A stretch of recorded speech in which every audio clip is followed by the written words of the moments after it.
Hello students, 10th standard Tamil public exam போயிட்டு வந்துட்டு நிறைய ஸ்டூடெண்ட்ஸ் வந்து கமெண்ட் வந்துகிட்டே இருக்கு. நிறைய ஸ்டூடெண்ட்ஸ்க்கு நான் கமெண்ட்லேயே வந்து ஆன்சர் கொடுத்துட்டு இருக்கேன். ஆனாலும் வந்த கமெண்ட்டே திரும்ப திரும்ப வர்றதுனால எல்லாருக்கும் என்னால் கமெண்ட் பண்ண முடியல.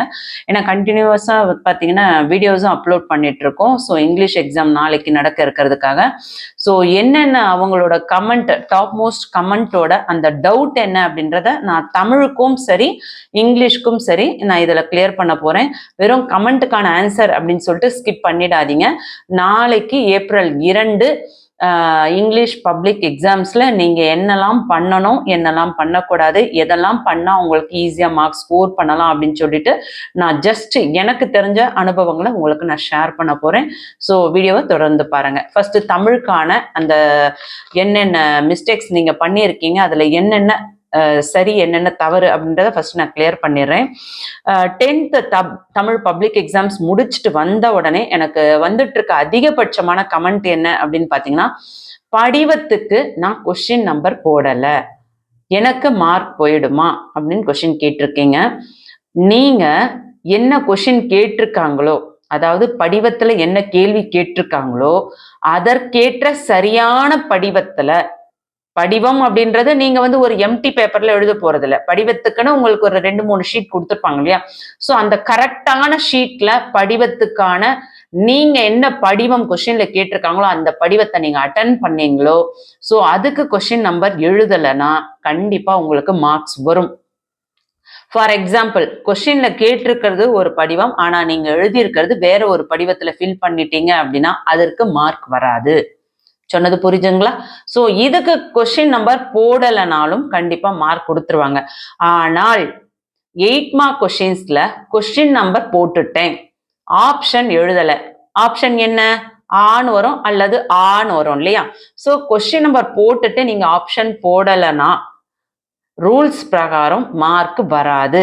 ஆனா கரெக்ஷன் பண்றவங்க சென்டம் மார்க் எடுக்கக்கூடிய பிள்ளைங்களா இருந்தால் கண்டிப்பா அதற்கு மார்க்ஸ் கட் பண்ணுவாங்க.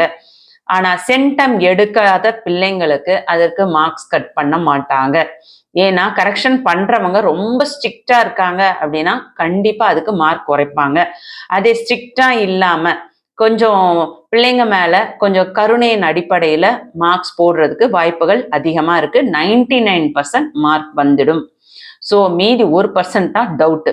ஸோ இன்னொரு டவுட் என்ன அப்படின்னு பார்த்தீங்கன்னா, நான் 8 மார்க்ஸ் பார்த்தீங்கன்னா ஒரு சில கொஷின்ஸ்க்குலாம் 6 பேஜஸ் எழுதியிருக்கேன், ஒரு சில கொஷின்ஸ் டைம் இல்லைன்னு சொல்லிட்டு 2 பேஜஸ் தான் எழுதுனேன் அப்படின்னு கமெண்ட் வருது. நம்ம எவ்வளோ பேஜஸ் எழுதுறோம் அப்படின்றது முக்கியம் இல்லை. உங்களுக்கு கேட்ட கேள்விக்கான விடை நீங்க கரெக்டான கீ பாயிண்ட் எல்லாம் கொடுத்து அதற்கான ஆன்சரை கொடுத்துருந்தீங்க அப்படின்னா அது 2 பேஜஸா இருந்தாலும் எழுத்துப்பிழை இல்லாம ஒழுங்கா அடித்தல் திருத்தல் இல்லாம ப்ரெசன்டேஷன் நல்லா கொடுத்துருந்தீங்கன்னா அந்த 2 பேஜஸ்மே உங்களுக்கு 8 மார்க்ஸ் கொடுத்துருவாங்க. இல்ல நீங்க வந்து கிறுக்கி வச்சிருக்கீங்க, சரியா நோட்ஸ் கொடுக்கல அப்படின்னா கண்டிப்பா மார்க் குறையதான் செய்யும். அதுக்கு வந்து ஒரு 4 to 5 மார்க்ஸ் தான் கொடுப்பாங்க. உங்க டவுட் கிளியர் ஆயிடுச்சுங்களா? இது தமிழ். அப்புறம் இன்னும் தமிழ்ல வந்து நிறைய பேர் வந்து நான் ஹேண்ட் ரைட்டிங் சரியா எழுதல, கிறுக்கிட்டு வந்துட்டேன் அப்படின்னீங்க. ஸோ ஹேண்ட் ரைட்டிங்காக ஸ்பெஷலா எதுவும் மார்க்லாம் போட மாட்டாங்க. ஆனா ஹேண்ட் ரைட்டிங் கிறுக்குன போல இருந்து புரியாத மாதிரி இருந்ததுன்னா அப்ப மார்க் குறையறதுக்கு வாய்ப்புகள் அதிகம். அதை விட முக்கியம், நீங்க இங்கிலீஷா இருந்தாலும் தமிழா இருந்தாலும் மேக்ஸா இருந்தாலும் சயின்ஸா இருந்தாலும் சோசியலா இருந்தாலும் 10th போற எல்லா பிள்ளைங்களுக்கும் நான் சொல்லக்கூடிய அட்வைஸ், ஒரு மிஸ்டேக்ஸ் அப்படின்னா அந்த இடத்துல என்ன பண்ணுங்க, ஒரே ஒரு கோடு போட்டுட்டு அடுத்த லைன் கண்டினியூ எழுதுங்க. அதை விட்டுட்டு ராங் ஆனதை போட்டு கரன்னு அது மேல வந்து கோலம்லாம் போட்டு அடிச்சு அதை பாக்ஸ் போடுறது, அது மேல ஃபுல்லா கிறுக்கி பெண்ணால வந்து கரன்னு ஃபுல்லா வந்து ரப் பண்றது, அந்த மாதிரி ஓவர் ரைட்லாம் பண்ணாம அழகா ராங் அப்படின்னா அதை லைட்டா ஒரு ஸ்ட்ரைக் அவுட் பண்ணிட்டு அடுத்ததை எழுத போயிடுங்க. அந்த மாதிரி பேப்பர் வந்து முடிஞ்ச வரையும் ஓவர் ரைட் பண்ணாம பாக்குறதுக்கு தெளிவா நீட்டா இருக்கிற மாதிரி பார்த்துக்கோங்க. இன்னொரு முக்கியமான விஷயம், நிறைய ஸ்டூடெண்ட்ஸ் வந்து நான் வந்து டைம் இல்லாததுனால நான் வந்து தமிழ் எழுத முடியல விட்டுட்டு வந்துட்டேன் அப்படின்னு சொல்லிட்டு கமெண்ட் பண்ணியிருந்தீங்க. தயவு செஞ்சு ரெக்வஸ்ட் பண்ணி கேட்டுக்கிறேன், டைம் மேனேஜ் பண்ண கத்துக்கோங்க. எந்தெந்த டைமுக்குள்ள எதை முடிக்கணும் அப்படின்னு சொல்லிட்டு ப்ராக்டிஸ் பண்ணுங்க. இங்கிலீஷ்க்கு டைம் மேனேஜ்மெண்ட்க்கு வீடியோ வேணும் அப்படின்னா கமெண்ட் பண்ணுங்க. ஆல்ரெடி நான் நிறைய வீடியோஸ்ல சொல்லியிருக்கேன். எந்த வீடியோல சொன்னேன் அப்படின்னு சொல்லிட்டு ஞாபகம் வரல. நான் டைம் மேனேஜ்மெண்ட்னு தம்ப்நெயில் கொடுக்கல. ஆனா மற்ற வீடியோஸ்ல இம்பார்ட்டன்ஸ் சொல்லும் பொழுது நான் டைம் மேனேஜ்மெண்ட்டும் உங்களுக்கு சொல்லியிருந்தேன். அது எந்த வீடியோஸ் எனக்கு ஞாபகம் இல்லை. ஏன்னா 1-2 வீடியோ போட்டிருந்தா ஞாபகம் இருக்கும். நிறைய வீடியோ போட்டிருக்கேன். ஸோ அதனால ஞாபகம் வரல. வேணும்னா கமெண்ட் பண்ணுங்க. டைம் மேனேஜ்மெண்ட்டுக்கும் நான் வீடியோ போடுறேன். சரிங்களா? ஏன்னா டைம் ரொம்ப கம்மியா இருக்கு. பார்த்த உடனே வேணுன்றவங்க கமெண்ட் பண்ணுங்க. முடிஞ்ச வரை நைட் 9 o'clock நான் வீடியோ போட ட்ரை பண்றேன். அதுக்கு அடுத்தது கொஷின்ஸ் வந்து வேகமா முடிச்சிருங்க. சரிங்களா? அப்புறம் இன்னொரு முக்கியமான விஷயம் நான் ஷேர் பண்ணணும்னு நினைச்சேன். ஃபர்ஸ்ட் வந்து டீட்டெயில் எழுதலாமா, நான் 1 marks எழுதாம டீட்டெயில் எழுதினேன் அதுக்காக மார்க் குறைப்பாங்களா, இல்லை பேக்ல இருந்து எழுதலாமா அப்படிலாம் கேட்டீங்க. எப்படி வேணா மாத்தி மாத்தி எழுதலாம். ஆனால் அதோட பார்ட் என்ன, இங்கிலீஷ் அந்த பார்ட், தமிழ்னா பகுதி இல்லையா, ஸோ பகுதி என்ன பார்ட் என்ன அப்படின்றத தெளிவா எழுதிட்டு அதுக்கப்புறம் கொஸ்டின் நம்பர் எழுதி அது என்ன செக்ஷனா பிரிவா அதெல்லாம் எழுதி நம்ம ஆன்சர் எழுதணும்னா ஒன்றும் பிரச்சனை கிடையாது. ஆனா ஆன்சர் ஷீட் எப்படி இருக்கணும் அப்படின்னு பார்த்தீங்கன்னா, கரெக்ஷன் பண்றவங்க ஃபர்ஸ்ட் ப்ரெசன்டேஷன் வந்து ரொம்ப பெஸ்டா இருக்கணும். First impression is best impression அப்படின்னு சொல்லுவாங்க. ஸோ நீங்க ஃபர்ஸ்ட் வந்து ஒரு 2-3 பேஜஸ் வந்து பார்க்கறதுக்கு நீட்டா இருக்கு அப்படின்னா, ஆன்சர் கரெக்டா இருக்கு அப்படின்னா, கரெக்ஷன் பண்றவங்களுக்கு உங்க மேல வந்து ஓகே இவங்க வந்து கொஞ்சம் நல்லா படிக்கிற ஸ்டூடெண்ட்ஸ் அப்படின்னு அவங்க மைண்ட்ல ரெஜிஸ்டர் ஆயிடுச்சுன்னா வேகமா கரெக்ஷன் பண்ணிட்டு வந்துருவாங்க. ரொம்ப மிஸ்டேக்ஸ்லாம் பார்க்க மாட்டாங்க. அதே நீங்க ஸ்டார்டிங்லேயே வந்து கிறுக்கி தள்ளி வச்சிருக்கீங்க அப்படின்னா, நீங்க என்னதான் கரெக்டா நோட்ஸ் கொடுத்தாலும் உங்களுக்கு வந்து ஃபுல் மார்க்ஸ் அவங்க வந்து கொடுக்கறதுக்கு சான்சஸ் குறைச்சல் தான். சொன்னது புரியுதுங்களா? ஸோ என்னதான் நீங்க நல்லா எழுதினாலும் உங்களோட தலையெழுத்து அப்படின்றது யாரெல்லாம் கரெக்ஷன் பண்றாங்களோ அவங்களோட அன்னைக்கு இருக்கிற அந்த சிச்சுவேஷனை பொறுத்து தான் உங்களோட மார்க்ஸ் வரும். ஏன்னா கரெக்ஷன் பண்றவங்க ஒரு நல்ல மூட்ல கரெக்ஷன் பண்ணா நல்ல மார்க்ஸ் வந்துடும். கரெக்ஷன் பண்றவங்க ஆல்ரெடி ஒரு டென்ஷன்ல வந்து கரெக்ஷன் பண்றாங்க அப்படின்னா கண்டிப்பா உங்களுக்கு அங்க நீங்க மிஸ்டேக்ஸ் பண்ணிருந்தீங்கன்னா அதுக்கு 100% மார்க் போகிறதுக்கு வாய்ப்புகள் அதிகம். அதே நீங்க ஏதாவது மிஸ்டேக்ஸ் பண்ணிருந்தீங்கன்னா கூட அனுதாபப்பட்டு டிக் பண்ணிட்டு ஃபுல் மார்க்ஸ் கொடுக்கறதுக்கு நிறைய சான்சஸ் இருக்கு. அதை நம்ம போட்ட அந்த பேப்பர் பிரசன்டேஷன் வீடியோலயே தமிழ்லயே நீங்க பார்த்திருப்பீங்க, இங்கிலீஷ்லயும் பார்த்திருப்பீங்க. சரிங்களா? ஸோ தமிழுக்கான டவுட் கிளியர் ஆயிடுச்சு. இப்போ நெக்ஸ்ட் இங்கிலீஷ்க்கான டவுட். இங்கிலீஷ்ல என்ன கேட்டிருந்தீங்க? ஃபர்ஸ்ட் பாத்தீங்கன்னா ஆப்ஷன் 1 marksக்கு நான் ஆப்ஷன் எழுதாம எழுதலாமா அப்படின்னு கொஸ்டின் கேட்டிருந்தீங்க. என்னோட ஃப்ரெண்டு வந்து தமிழுக்கு ஆப்ஷன் எழுதலை அப்படின்னு சொல்லியிருந்தீங்க. தமிழா இருந்தாலும் இங்கிலீஷா இருந்தாலும் எந்த சப்ஜெக்டா இருந்தாலும் கண்டிப்பா மேல என்ன பார்ட் 1 பார்ட் 2 என்ன கேட்டிருக்காங்க, பார்ட் 1ல தான் உங்களுக்கு 1 marks வரும். ஸோ பார்ட் 1 அப்படின்னு போட்டுட்டு கொஸ்டின் நம்பர் போட்டு ஆப்ஷன் போட்டு தான் எழுதணும். ஒரு சில டீச்சர்ஸ் ஆப்ஷன் இல்லை அப்படின்னா அனுதாபப்பட்டு மார்க்ஸ் போடுறதுக்கு வாய்ப்புகள் அதிகம். ஸோ அதுக்காக ஆப்ஷன் போட வேண்டாம் அப்படின்னு நினைச்சிட்டு விட்டுறாதீங்க. 100% ஆப்ஷன் போடணும். கொஸ்டின் நம்பர் போட்டு ஆப்ஷன் போட்டு ஆன்சர் எழுத வேண்டும். தெளிவாக புரிஞ்சுதுங்களா? அதே மாதிரி இன்னொரு முக்கியமான விஷயம், 1 marksல நீங்க ஏதாவது ஒரு கொஸ்டின் அடிச்சு எழுதுனீங்கன்னா கூட உங்களுக்கு மார்க்ஸ் போகிறதுக்கு வாய்ப்புகள் அதிகம். நீங்க அடிச்சுட்டு கரெக்டா வேற ஒரு ஆன்சர் எழுதுனீங்கன்னா அதுக்கு மார்க் கொடுக்க மாட்டாங்க. தயவு செஞ்சு அடித்தல் திருத்தல் இல்லாம 1 mark கொஸ்டின் 14 கரெக்டா ஒரே பேஜ்ல வர மாதிரி எழுதுங்க. சொன்னது புரிஞ்சதுங்களா? அடுத்தது பாத்தீங்கன்னா சம்மரி ரைட்டிங். சம்மரி ரைட்டிங்ல வந்து நம்பர் ஆஃப் வேர்ட்ஸ் எழுதணுமா, எங்க டீச்சர் அது வேண்டான்னு சொன்னாங்க அப்படின்னு சொல்றீங்க.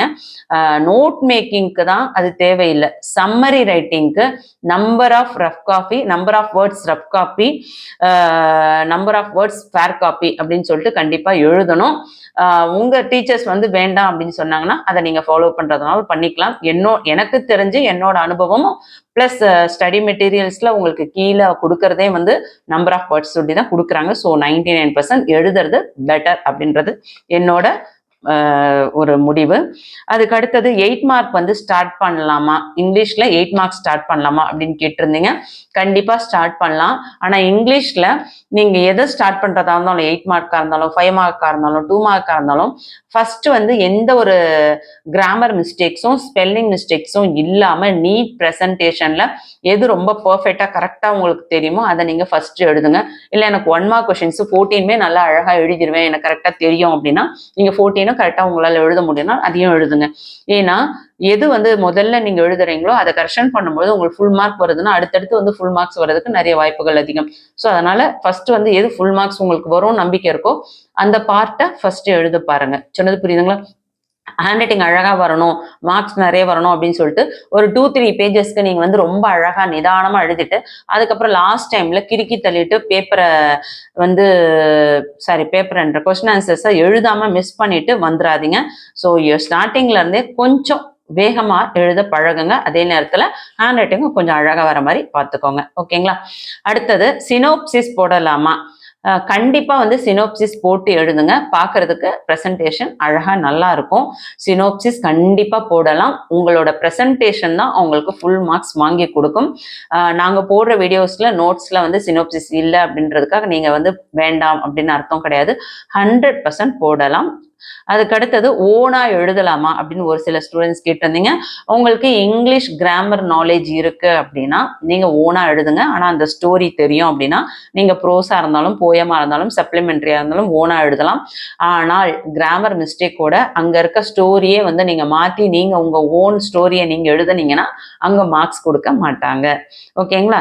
அடுத்து லெட்டர்ல நேம் எழுதலாமா? லெட்டர்ல நேம் எழுதாதீங்க. எப்படி தமிழ்ல நம்ம ஆன்னு எழுதணுமோ அதே மாதிரி இங்கிலீஷ்ல ஏஏ அப்படின்ற மாதிரி நீங்க ஆல்பபெட்டிக்கல் லெட்டர்ஸை எழுத பாருங்க. அடுத்து ப்ரோஸ்ல எத்தனை இம்பார்ட்டன்ட் படிக்கலாம், எதெல்லாம் படிச்சா நான் ஃபுல் மார்க்ஸ் ஸ்கோர் பண்ணலாம் அப்படின்னு கேட்டிருந்தீங்க. நான் வந்து ஸ்லோ லேர்னர்ஸ்க்கு சொல்லியிருந்தேன் ஃபர்ஸ்ட் 3 ப்ரோசஸ் படிங்க அப்படின்னு சொல்லியிருந்தேன். ஃபர்ஸ்ட் 3 யூனிட் சொல்லியிருந்தேன். ஆனா என்னை பொறுத்த வரையும் நான் என்ன சொல்ல வரேன் அப்படின்னா உங்களுக்கு வந்து ப்ரோஸ்ல 4 கொடுத்து அதுல 2 எழுத சொல்றாங்க. ஸோ ஃபர்ஸ்ட் வந்து நீங்க 4 யூனிட்ஸ் ஃபுல்லா ரெடி ஆயிட்டீங்கன்னா அந்த 4 யூனிட்ல இருந்து கண்டிப்பா 2 உங்களுக்கு கேட்டுருவாங்க. நல்லா புரிஞ்சுக்கோங்க. மொத்தம் வந்து உங்களுக்கு 7 இல்லையா? ஸோ 7ல நீங்க 4 படிங்க, வெறும் 4 படிங்கன்னு அப்படி நம்ம செலக்ட் பண்ணி கொடுக்கறத விட ஃபர்ஸ்ட் 4 படிக்கும் பொழுது உங்களுக்கு இந்த 4ல இருந்து 2 கண்டிப்பா வந்து அதுக்குள்ள வந்துடும். மீது 2 வந்து உங்களுக்கு 5 வரலாம், இல்ல 6 வரலாம், இல்ல 7 வரலாம், எது வேணா வரலாம். ஸோ அப்ப நம்ம எத்தனை படிக்கலாம் அப்படின்னா கண்டிப்பா வந்து 4 படிச்சுக்கோங்க. கண்டிப்பா ப்ரோஸ்ல 10 மார்க்ஸ் ஸ்கோர் பண்ணிட முடியும். சரிங்களா? அடுத்து போயம்ல உங்களுக்கு வந்து எப்படி 2 பேராவும் அட்டன் பண்றது அப்படின்னு கேட்டிருந்தீங்க. போயம்ல நீங்க போயம் பேராகிராஃப்ல உங்களுக்கு 2 கொடுத்து மொத்தம் உங்களுக்கு 4 கொடுப்பாங்க. அதுல 2 வந்து போயம் பேராகிராஃப் கொடுப்பாங்க. இன்னொன்னு போயட்டிக் லைன்ஸ் கொடுத்து அதுல இருந்து கொஸ்டின்ஸ் கேட்பாங்க. அதுக்கடுத்தது இன்னொன்னு பாத்தீங்கன்னா உங்களுக்கு பேராஃப்ரேஸ் கேட்பாங்க. என்ன பொறுத்தவரையும் பேராஃப்ரேஸ் அட்டன் பண்ணாதீங்க. அது கண்டிப்பா வந்து உங்களுக்கு ஃபுல் மார்க்ஸ் கிடைக்கிறது அப்படின்றது கொஞ்சம் சான்சஸ் கம்மி. ஸோ அதை வந்து ஸ்கிப் பண்ணிட்டு போயம் பேராகிராஃப் எழுதுங்க. அப்படி இல்லைன்னா போயட்டிக் டிவைசஸ் கொடுத்துட்டு நீங்க கேட்குறாங்க இல்லையா? ஸோ அந்த கொஸ்டின்ஸ் எல்லாம் நீங்க அட்டன் பண்ண பாருங்க. எனக்கு தெரிஞ்சது என்னோட பெஸ்ட் அட்வைஸ் என்ன அப்படின்னு பாத்தீங்கன்னா நீங்க வந்து போயம்ல நீங்க ஃபர்ஸ்ட் 4 யூனிட்ஸ்க்கான போயம் பேராகிராஃப் படிச்சுக்கோங்க. கண்டிப்பா வந்து அந்த 2 போயம் பேராகிராஃப் அதுல இருந்து வந்ததுன்னா ஈஸியா அட்டன் பண்ணிடலாம். சரிங்களா? அதுக்கு அடுத்தது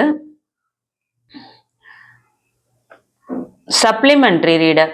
சப்ளிமெண்ட்ரி நிறைய ஸ்டூடெண்ட்ஸ் வந்து சப்ளிமெண்ட்ரி ஸ்டோரி தான் எனக்கு தெரியும், ஆனா அதை வந்து எழுத எனக்கு தெரியாது, நான் ஓனா எழுதலாமா அப்படின்னீங்க. கண்டிப்பா ஓனா எழுதலாம். கொடுத்துருக்க அந்த ஹிண்ட்ஸ் வச்சு நீங்க எழுதலாம். ஆனால் கிராமர் மிஸ்டேக்ஸ் இல்லாம நீங்க கரெக்டான நோட்ஸ் கொடுத்தீங்க அப்படின்னா ஹெட்டிங் கொடுத்து எழுதும்பொழுது கண்டிப்பா உங்களுக்கு ஃபுல் மார்க்ஸ் கிடைச்சிரும். ஸோ ஓனா கூட எழுதலாம். ஆனா கேரக்டர், அதுல இருக்க கேரக்டர் ஸ்டோரி எல்லாமே சேமா இருக்கணும். உங்க கைட்ல இருக்க மாதிரி தான் நீங்க எழுதணும். இல்லை உங்களோட ஓன் வேர்ட்ஸ் போட்டு கிராமர் மிஸ்டேக்ஸ் இல்லாம எழுதுனீங்கனாலும் உங்களுக்கு மார்க் வந்துடும். சரிங்களா? அடுத்து மெமரி போயம் வந்து கேட்டிருந்தீங்க. 1, 3, 5 இது 3மே படிங்க அப்படின்னு சொல்லியிருந்தேன். இன்னைக்கு வந்து எனக்கு கிடைச்ச ஒரு முக்கியமான தகவல் என்ன அப்படின்னா ஒரு கவர்மெண்ட் ஸ்கூல் டீச்சர் வந்து சொல்லியிருந்தாங்க. ஃபர்ஸ்ட் யூனிட் 1ம் சரி, யூனிட் 3யும் சரி, யூனிட் 5ம் ஆல்ரெடி எல்லா எக்ஸாம்ஸ்லும் கேட்டிருக்காங்க.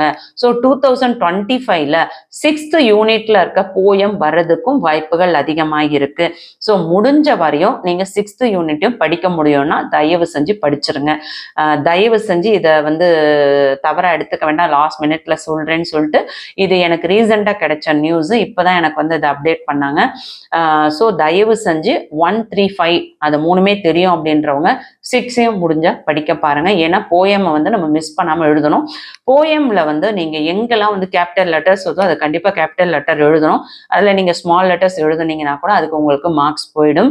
அதே மாதிரி போயம் எழுதும்போது அவங்களோட ஆத்தர் என்ன அப்படின்றதையும் கரெக்டா எழுதணும். சொன்னது புரியுதுங்களா? அதுக்கடுத்து அட்வர்டைஸ்மெண்ட் வந்து ஸ்கெட்ச் யூஸ் பண்ணலாமா இல்ல பிளாக் பென் யூஸ் பண்ணலாமா இப்படிலாம் கேட்டிருந்தீங்க. கண்டிப்பா அட்வர்டைஸ்மெண்ட் பென்சில்ல தான் யூஸ் பண்ணணும்.